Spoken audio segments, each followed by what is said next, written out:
Hi everyone, today we're going to talk about the maze in Mesopotamian literature, what they were and their functions. So, the maze are a little tricky to understand completely, but they appear to have been key aspects or functions that were required for culture and civilization. They can be taken and held by various deities and can be like transported from one place to another and forgotten. So there obviously was an understanding of them as physical objects, but a little further on we'll look at some of their names, which make it a little difficult to understand them as a physical entity. They turn up in various Mesopotamian mythology, literature, and they're always in association with a god. A god is taking them somewhere, a god is wearing them, stealing them from someone. So I'm going to just go through a few of the references that we have here. And apologies, you're going to see me reading off the screen because I haven't memorized all of this stuff. So the first examples we're looking at are in the myth Enki and the World Order. So the quote is, "Enki, the king of the Abzu, rejoicing in great splendor, justly praises himself. My father, the king of heaven and earth, made me famous in heaven and earth. My elder brother, the king of all the lands, gathered up all the divine powers and placed them in my hand." So here May is being translated as divine powers. That's quite normal, a normal way of translating them. But you can see that they're clearly conceived of as in a physical sense because they're being collected together and then given into someone's possession. So the next is in Inanna's Descent. "She took the 7 divine powers. She collected the divine powers and grasped them in her hand. With the good divine powers, she went on her way." Very similar to the previous one. And now we have Ninurta's return to Nippur. "Sovereign of all the lands, in your massive might, warrior of Enlil, in your great might, fierce warrior, you have taken up the divine powers which are like heaven. Son of Enlil, you have taken up the divine powers which are like the earth. You have taken up the divine powers of the mountains, which are heavy as heaven. You have taken up the divine powers of Eridu, which are huge as the earth." So again, this just really emphasizes their physicality and the ability of gods to collect them together, hold them, and possess them. This next section that we're going to look at makes it difficult really to understand them as objects.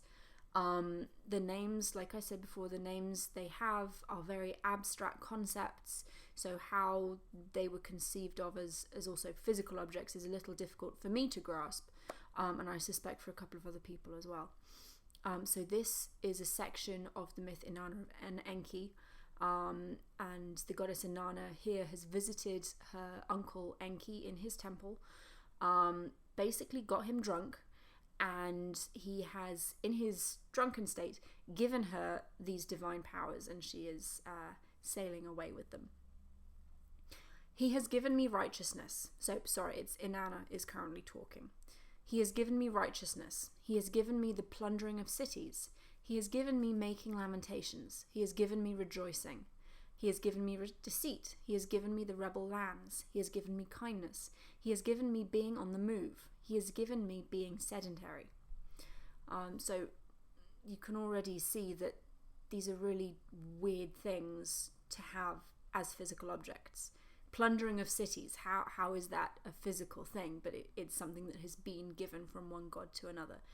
Whether it's the power to plunder cities or whether it's an object that represents the ability to plunder cities, I don't know. And I stopped here because those last two are interesting. So he's given me being on the move. He has given me being sedentary. This is a really nice illustration of something that is often overlooked in Mesopotamia and just the study of history in general. And that is the fact that just because a civilization may have cities doesn't mean that the nomadic peoples who live around these cities, who move around them and interact with the people who are sedentary, are not considered part of the society, part of the culture. The whole point of the maze is that they're possessed, they're what you need to have civilization in the Mesopotamian mindset. So here it's very clear that you need both nomadic people and sedentary people to have a fully formed civilization. Sorry, back to Inanna and Enki. He has given me the craft of the carpenter. He has given me the craft of the coppersmith. He has given me the craft of the scribe. He has given me the craft of the smith. He has given me the craft of the leather worker. He has given me the craft of the fuller. He has given me the craft of the builder, and he has given me the craft of the reed worker. So that obviously just covers the different professions that you can have, and the different things that are deemed as necessary for civilization to function. The next one is interesting. It's kind of a mix of religious and kind of esoteric necessities. So he's given me wisdom. He has given me attentiveness. He has given me holy purification rites. He has given me the shepherd's hut. He has given me piling up glowing coals. He has given me the sheepfold. He has given me respect. He has given me awe. He has given me reverent silence. He has given me hard work. He has given me the assembled family. He has given me descendants. He has given me strife. He has given me triumph. He has given me counselling. So just from that section of Inanna and Enki, you can see how wide-ranging these mays are.